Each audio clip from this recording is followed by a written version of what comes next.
Atenco y Holbox, resistiendo a la privatización del ejido. Dos noticias recientes han irrumpido en los medios nacionales y que constituyen dos botones de muestra acerca de los problemas que pretendería resolver la reforma del campo de Enrique Peña Nieto.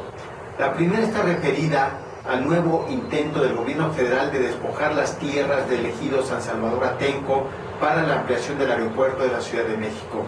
La segunda se refiere al intento de Fernando Ponce García, empresario yucateco, dueño de la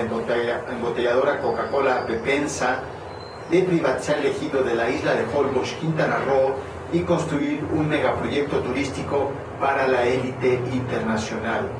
En ambos casos, los problemas estallaron al pretender llevar a cabo asambleas ejidales resolutivas para decidir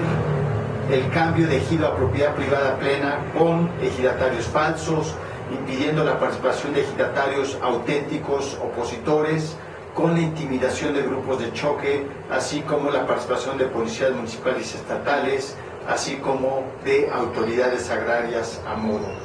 En el caso de Atenco, la lucha de los ejidatarios agrupados en el Frente Nacional por la Defensa de la Tierra ha sido un ejemplo a nivel nacional de apego al ejido y de rechazo a su privatización, resistiendo durante más de 10 años la represión, la división, la cooptación y el aislamiento por parte de los gobiernos federal y del gobierno del Estado de México.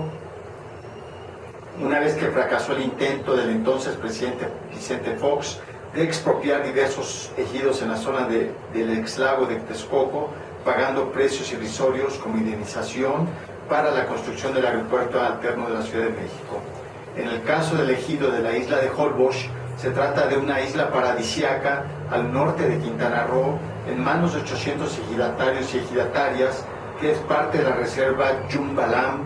y que alberga una riquísima diversidad y unas playas rústicas únicas. Diversos empresarios yucatecos y hasta chinos han querido apoderarse del ejido para dividirlo en 4 partes y construir sendos desarrollos turísticos con la complicidad de la Procuraduría Agraria, el Registro Nacional Agrario y un magistrado del Tribunal Unitario Agrario. Al igual que en el ejido de San Salvador Atenco, en el ejido Holbox se quiso llevar a cabo una asamblea ejidal espuria, ilegal, para acordar, entre comillas, la división del ejido en 4 partes y aprobar, entre comillas, el cambio del ejido a la propiedad privada plena.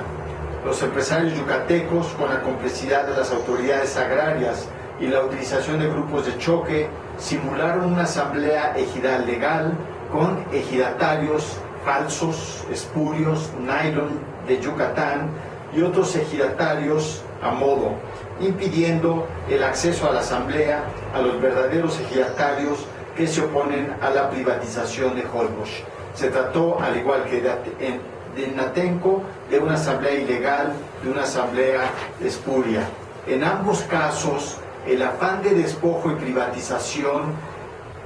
por parte del gobierno y los empresarios hicieron violar una vez más la ley agraria al incumplir el mandato de constituir una asamblea ejidal legal en primera convocatoria con al menos el 75% de los sujetos agrarios. Y al no disponer de esa mayoría calificada para sus propósitos de despojo y privatización, el gobierno se ha visto obligado a meter ejidatarios falsos e impedir la participación de ejidatarios auténticos. Asimismo, se han visto obligados a utilizar la fuerza y el terror.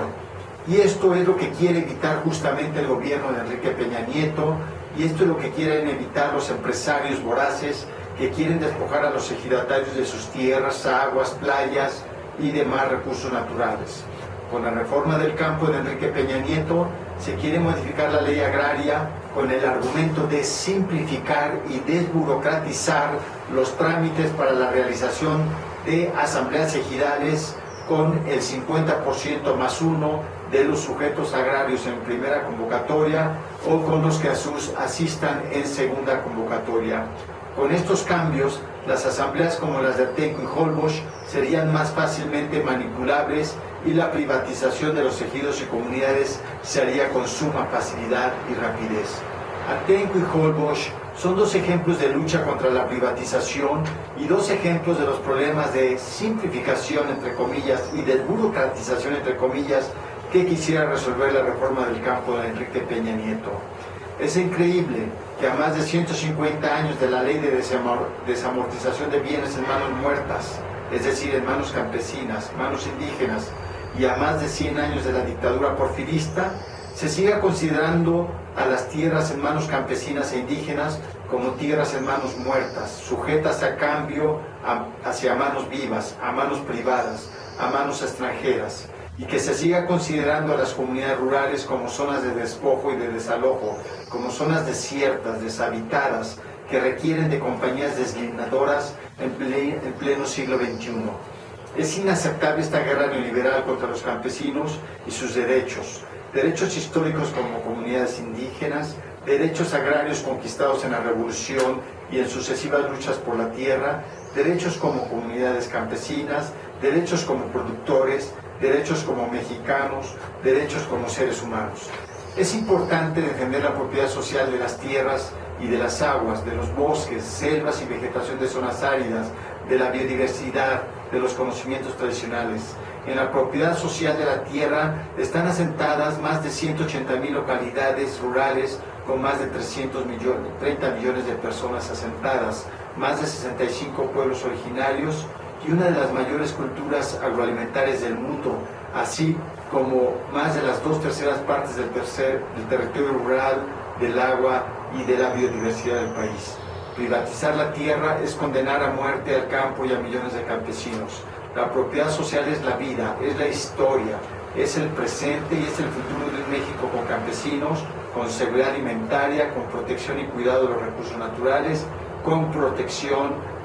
y respeto a los derechos y a la dignidad de una tercera parte de los mexicanos. Salvemos al campo para salvar a México, no a la privatización del ejido y de la comunidad, no a la reforma privatizadora del campo.